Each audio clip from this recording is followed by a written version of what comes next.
We are living in a world where we have guided missiles and misguided minds. मैं अक्सर एक बात बोलता हूं कि ये जो गाइडेड मिसाइल्स हैं इनको लॉन्च करने के बाद शायद रोका जा सकता हो, लेकिन हमारी जुबान से निकलने के बाद शब्दों को वापस नहीं लिया जा सकता। और ये शब्द अगर गलत हो या गलत शब्दों पर रिएक्ट कर दिया हो तो ये किसी बहुत बड़े कॉन्फ्लिक्ट को जन्म दे सकते हैं, जिनके कॉन्सिक्वेंसेस बहुत अनफ्रूटफुल या क्रूशल हो जाते हैं। मैं अनुराग ऋषि, एक ट्रांसफॉर्मेशनल स्पीकर और एक ह्यूमन पोटेंशियल ट्रेनर, आज आपसे बात करूंगा कम्युनिकेशन स्किल्स के सबसे जरूरी पार्ट कॉन्फ्लिक्ट रेजोल्यूशन के बारे में।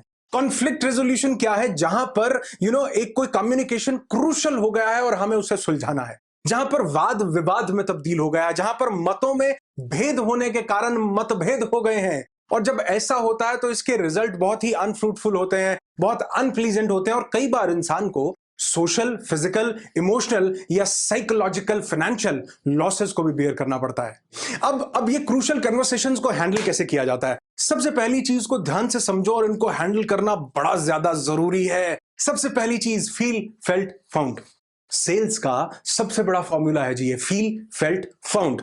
आप, कोई कस्टमर आपके पास भड़कता हुआ आया है, या किसी की आपने गाड़ी ठोक दी है, वो गाड़ी से पूरा भड़कता हुआ उतर रहा है कि किसने मेरी गाड़ी ठोक दी। कस्टमर आ रहा है कि तुमने मुझे बेकार मोबाइल बेचा है। अब आगे से सेल्स करने वाला, दुकानदार या ऑनर या बिजनेस वाला आगे से ये बोले कि तेरी माँ की जय, कैसे मेरे मोबाइल को खराब बोल दिया। नहीं बोल सकते। अब यहां क्या होगा? कॉन्फ्लिक्ट क्रिएट होगा। आपने कस्टमर को नेगेटिव किया, झगड़ा होगा, इसके बहुत नेगेटिव इफेक्ट्स होंगे। वो 4 लोगों को और ज्यादा नेगेटिव करेगा जाकर कि आपके पास सामान खरीदने नहीं आए। यहां क्या हुआ? कॉन्फ्लिक्ट क्रिएट हुआ। कॉन्फ्लिक्ट क्रिएट नहीं करना, उसको रिजॉल्व करना है। एक इंसान गलत है तो आपको थोड़ी सी टेक्निक सीखनी है, फील फेल्ट फाउंड। एक एग्जाम्पल से बताता हूं। कुछ पेरेंट्स बहुत ज्यादा भड़क गए, भड़क करके सब इकट्ठे होकर के मीटिंग करके प्रिंसिपल के पास पहुंचे कि आपके स्कूल में इंसेक्ट्स बहुत ज्यादा हो गए हैं, आपके स्कूल में ये जो कीड़े मकोड़े हैं, बग्स हैं, हमारे बच्चों को बहुत तंग करते हैं। बहुत पूरे भड़के हुए एटमॉस्फेयर के साथ ये जो है प्रिंसिपल के पास पहुंचते हैं।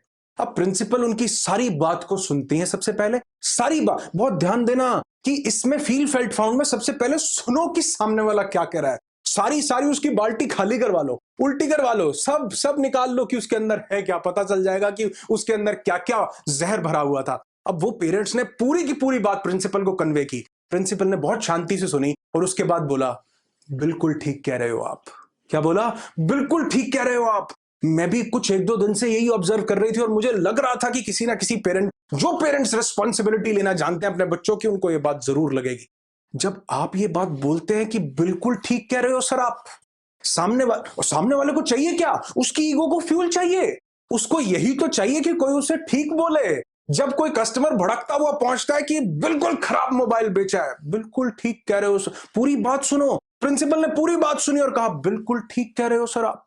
और मुझे भी यही लग रहा था कुछ दिन से। फिर हमने पेस्ट कंट्रोल वालों से बात की। फिर उन्होंने कहा कि जो स्प्रे हम करते हैं, पेस्टिसाइड्स जो हम स्प्रे करते हैं, ये बच्चों के लिए बड़े हार्मफुल हो जाते हैं। तो हम ये सोच रहे थे कि कहीं 1-2 छुट्टियां आ जाएं, हॉलीडेज आ जाएं, या कोई लॉन्ग वीकेंड आ जाए तो हम ये स्प्रे करवा दें, क्योंकि वो जो स्प्रे के कॉन्सिक्वेंस, जो उसके इफेक्ट्स हैं, वो इन कीड़ों मकोड़ों से, बग्स से भी ज्यादा खतरनाक हैं। इसलिए मैं 1-2 दिन का टाइम और चाह रही थी कि जैसे ही कोई वीकेंड आता है हम ये स्प्रे करवा दें, ताकि 1 दिन में उसका जो इफेक्ट है वो खत्म हो जाए और उसके कोई बैड इफेक्ट्स बच्चों के ऊपर ना आए। आप क्या लेंगे, चाय या कॉफी? अब ये क्या हुआ? आपने सामने वाले को सबसे पहले सुना। 3 चीजों में कन्वर्ट करें इसको। सामने वाले को ध्यान से सुना, सुनने के बाद आपने फील किया, बिल्कुल ठीक कह रहे हो जी आप। कस्टमर भड़कता हुआ आया, मोबाइल खराब, बिल्कुल ठीक है। कस्टमर, आप किसी को कोई पिच दे रहे हैं, आप अपना प्रोडक्ट किसी को समझाने की कोशिश कर रहे हैं, वो सामने वाला सुनने के बाद कहता है, बिल्कुल बेकार प्रोडक्ट है आपका, रद्दी प्रोडक्ट है।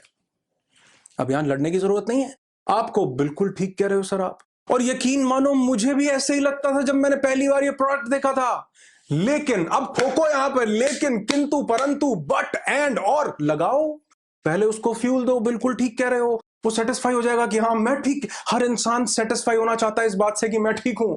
सेटिस्फाई कर दिया, आप बिल्कुल ठीक कह रहे हो। लेकिन मैं भी ऐसा ही सोचता था जब तक मैंने इसका ये वाला फीचर नहीं देखा था। अब यहां जरूरत है अपनी चीज के बारे में पूरी नॉलेज रखने की, कि मैंने जब तक इसका ये फीचर नहीं देखा था, मैंने जब तक इसके प्राइस के बारे में नहीं सुना था, इतने लो प्राइस में इतनी ज्यादा बेनिफिट्स।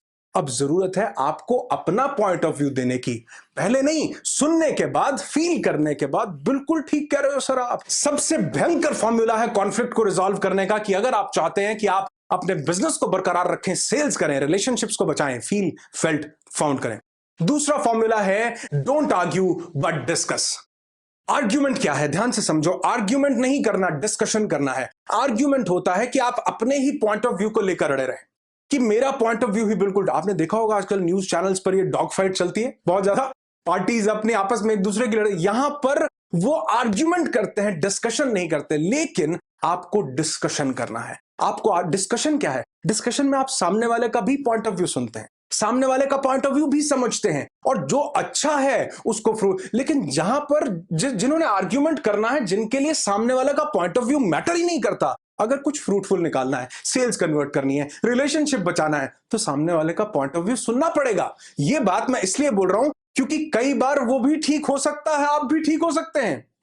एक इंसान यहां से खड़ा होकर के बोल रहा है कि ये तो 9 है, सामने वाला बोल रहा है कि तुम गलत बोल रहे हो, ये तो 6 है। दोनों अपनी जगह ठीक। आप किसको गलत ठहराएंगे, किसको गलत ठहराएंगे? एक 9 बोल रहा है, एक 6 बोल रहा है, दोनों अपनी जगह सही है। एक इंसान कश्मीर से कुरियर कर रहा है, वो कह रहा है जी मैंने आपको बर्फ भेजी थी, दूसरा कह रहा है जी मुझे तो पानी मिला, हो गया झगड़ा। दोनों ठीक है अपनी जगह। तो यहां पर समझने की जरूरत है दो चीजें, एक सामने वाले का ओपिनियन और दूसरा सिचुएशनल विजडम। सिचुएशन इधर से 9 की है, उधर से 6 की है, सिचुएशन इधर से बर्फ की है, उधर से पानी की है। इसको समझने की जरूरत है। और ये इंसान कब समझता है? जब वो डिस्कस करता है कि आपके भी पॉइंट ऑफ व्यू को समझते हैं। अच्छा, जब आपने बर्फ भेजी थी तो शायद वहां का टेम्परेचर ये था, लेकिन यहां टेम्परेचर कम होने के, ज्यादा होने के कारण ये बर्फ मेल्ट हो गई और पानी में बदल गई। अब जब आप सिचुएशन को समझते हैं, सामने वाले के पॉइंट ऑफ व्यू को भी समझते हैं, तो आप समझा पाते हैं अच्छे से। तो आर्ग्यूमेंट नहीं करना, डॉग फाइट नहीं करनी आपको। और ये बात आजकल बहुत जरूरी है क्योंकि इलेक्शंस आ रहे हैं और यहां पर एक इंसान अपना पॉइंट ऑफ व्यू, एक इंसान कह रहा है मैं इस पार्टी के, दूसरा इंसान कह रहा है मैं इस। पार्टीज तो इलेक्शन के बाद चली जाएंगी, आपको साथ में रहना है, ध्यान रखो। अब एक बहुत जरूरी पॉइंट निकल करके आता है और ये बहुत बहुत ध्यान से समझने वाला पॉइंट है। Focus, what is more important? आपके लिए कस्टमर ज्यादा इंपॉर्टेंट है या कॉन्फ्लिक्ट ज्यादा इंपॉर्टेंट है? आपके लिए रिलेशनशिप ज्यादा इंपॉर्टेंट है या ईगो ज्यादा इंपॉर्टेंट है? आपको ध्यान देना है कि जरूरी क्या चीज है। कस्टमर ज्यादा जरूरी है तो छोड़ो छोटी मोटी कॉन्फ्लिक्ट को, होते रहते हैं, सेल्स निकालो, धंधे पे ध्यान दो। आपके लिए रिलेशनशिप ज्यादा इंपॉर्टेंट है तो छोड़ो, छोटी मोटी बातें होती रहती हैं। Focus, what is more important. और मैं यहां ये नहीं कह रहा हूं कि सिर्फ कस्टमर पर ही ध्यान दो, जहां जरूरी है। एक कस्टमर ने कंप्लेंट की रेस्टोरेंट में कि आपका खाना बेकार है। आपने ऑब्जर्व किया कि खाने में वाकई नमक ज्यादा था और किसी को भी गलत लगता, आपने उनका पूरा का पूरा खाना रिप्लेस कर दिया, एक कूपन दे दिया 20% ऑफ का, आपने उनको अच्छे से ग्रीट किया, कस्टमर खुश हो गया। यही तो है कस्टमर रिटेंशन, कस्टमर को रिटेन करना। जब आपने कस्टमर को हैप्पी किया, सेटिस्फाई किया, तो 10 लोगों को और जाकर के बताएगा कि यार वो जगह बहुत अच्छी है, वो जगह बहुत अच्छे से ट्रीट करती है। अब यहां पर ये जरूरी है, चीज की डिमांड है। लेकिन जहां पर कस्टमर ही मगजमारी कर रहा है, तंग कर रहा है, दिमाग खराब कर रहा है, वो एक मूवी आई थी स्टाइल या कौन सी, वो लोग खाने में कॉकरोच डाल देते थे जाते ही और लड़ने लग जाते कुछ। अगर कस्टमर को आइडेंटिफाई कर लो कैसा है, अगर वहां पर कॉन्फ्लिक्ट करना जरूरी है तो करो। मैं ये नहीं कह, focus, what is more important. यहां पर कस्टमर इंपॉर्टेंट है या यहां पर कॉन्फ्लिक्ट इंपॉर्टेंट है? टीवी चैनल पर डॉग फाइट इंपॉर्टेंट है या आप दोनों लोगों की दोस्ती इंपॉर्टेंट है? जो चीज इंपॉर्टेंट है उस पर फोकस करो, क्योंकि सिर्फ लकीर के फकीर बनकर चलना भी जिंदगी में अच्छा नहीं होता। नेक्स्ट पॉइंट है value your time and energy. आपकी एनर्जी और आपका टाइम सबसे ज्यादा जरूरी है। इन दोनों बातों को ध्यान में रखो। आप किसी कस्टमर से किसी कॉन्फ्लिक्ट में उलझ गए हो, अब उस कॉन्फ्लिक्ट में यह देखो कि आप 5 रुपए बचाने के चक्कर में 1000 रुपए का लॉस तो नहीं कर रहे हो।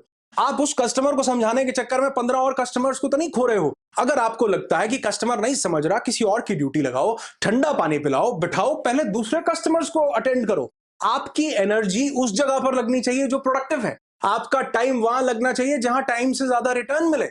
एक इंसान सब्जी वाले से 5 रुपए के लिए लड़ रहा है। अब मैं ये नहीं कहूंगा कि वो 5 रुपए के लिए लड़ना गलत है। ध्यान, सिचुएशनल विजडम मैंने बताई ना, ध्यान से समझो। अगर उस इंसान की पूरे टाइम की आमदनी 5 रुपए से कम है तो 5 रुपए के लिए लड़ना जायज है। ये एग्जाम्पल 5 की जगह 50, 500, 5000, 5 लाख का भी हो सकता है। आपका टाइम की किसी इंसान का टाइम 5 रुपए 10 मिनट के बराबर है, किसी इंसान के 10 मिनट 500 रुपए के बराबर है, किसी इंसान के 5000 के और किसी इंसान के 5 लाख के बराबर है। आपका टाइम ज्यादा इंपॉर्टेंट है, ज्यादा वैल्यूएबल है, या वो 5 रुपए ज्यादा वैल्यूएबल है? थोड़ा सा ध्यान देकर के अपने टाइम और एनर्जी की वैल्यू करो। आपकी एनर्जी इतनी चुस जाती है कि बदले में आपको मिले 500 रुपए झगड़ बगड़ के, सब कुछ करके, लेकिन एनर्जी इतनी चुस गई कि उसने दिमाग में बड़ी सारी टेंशंस क्रिएट कर दी। ध्यान दो, आपका टाइम, आपकी एनर्जी बड़े लिमिटेड रिसोर्सेज हैं ये, इनकी कद्र करो, सामने वाली चीज से कंपेयर करो अपनी टाइम और एनर्जी से कि क्या सामने वाले से ये टाइम और एनर्जी जो खर्च कर रहा हूं इससे ज्यादा कुछ मिलने वाला है। कुछ लोग दो हस्बैंड वाइफ की आपस में लड़ाई हो रही है, कुछ लोग अपनी नाक बीच में घुसा देते हैं कि मैं कॉन्फ्लिक्ट रिजॉल्व करता हूं। अब क्या हो रहा है समझने की कोशिश करो, वो हस्बैंड वाइफ रात को इकट्ठे हो जाएंगे, उनकी तो आपस में पैचअप हो जाएगा और वो गालियां आपको निकालेंगे कि यार तेरे बारे में ये बोल रहा था, तेरे बारे में। जहां पर आपकी टाइम और एनर्जी की जरूरत ना हो वहां पर नाक नहीं घुसानी चाहिए और थोड़ा सा ध्यान देना चाहिए कि टाइम और एनर्जी ज्यादा वैल्यू रखते हैं या वो कॉन्फ्लिक्ट ज्यादा वैल्यू रखता है। Last and very important point, empathy.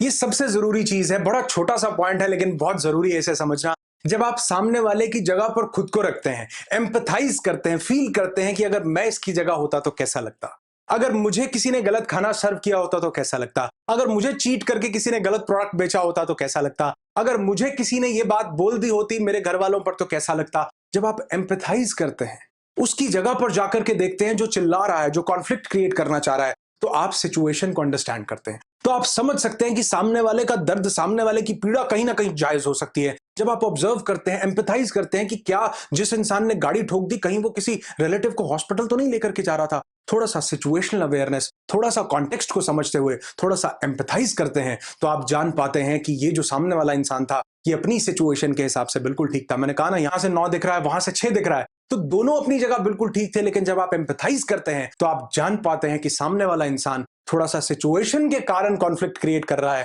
लेकिन ये उसकी नेचर नहीं है, लेकिन ये उसका स्वभाव नहीं है, तो आप उसको मैनेज कर पाते हैं। और ऐसी ही दुआ करता हूं कि आपकी जिंदगी में कभी कॉन्फ्लिक्ट्स क्रिएट ना हो, लेकिन अगर आपने इन छोटे छोटे पॉइंट्स को समझा, जिंदगी में उतारा, तो आप कॉन्फ्लिक्ट्स को तो रिजॉल्व कर ही सकते हैं और दूसरे लोगों की जिंदगी में भी कॉन्फ्लिक्ट आने से रोक सकते हैं। तो ये कम्युनिकेशन स्किल्स की सीरीज आपको कितना हेल्प कर पा रही है मुझे कमेंट करके जरूर बताइएगा। और इसके बाद जो नेक्स्ट सीरीज मैं लेकर के आने वाला हूं वो है माइंड पावर की, ब्रेन पावर की, वो कोर्सेज जिनको करने के लिए आपको 20-20, 25-25, 50-50 हजार रुपए खर्च करने पड़ते हैं, वो सभी कोर्सेज इन वीडियोस के माध्यम से फ्री में आप तक पहुंचाना चाहता हूं। वो लंबी लंबी वर्कशॉप सारी पूरी सीरीज में कन्वर्ट करके आप तक पहुंचाऊंगा कि आपकी जिंदगी में मैं कुछ वैल्यू एडिशन कर सकूं। तो अगर आपको उस सीरीज का बेसब्री से इंतजार है तो जुड़े रहिए। पहली बार चैनल पर आए हैं तो सब्सक्राइब कीजिए, अपने दोस्तों से सब्सक्राइब करवाइए, क्योंकि यहां पर वो वीडियोस आपको मिलेंगे जो आपकी जिंदगी में बहुत मैसिव चेंजेस लाने वाले हैं और आपको भयंकर ट्रांसफॉर्म करने वाले हैं। वीडियो को लाइक जरूर कर दिया कीजिए, क्योंकि आपके लाइक्स मेरा उत्साह बढ़ाते हैं। मालूम चल जाता है कि कितने लोगों को वीडियो अच्छे लग रहे हैं। अगर आपको वीडियो अच्छा लगा है तो एक्सप्रेस करो ना यार। बहुत जल्दी मिलते हैं आने वाली सीरीज में, आपकी जिंदगी खुशियों से भरी हो, सिर्फ और सिर्फ यही दुआ करता हूं। I wish you lots and lots of peace, tons of happiness and bundles of success in your life. Be happy, be alive.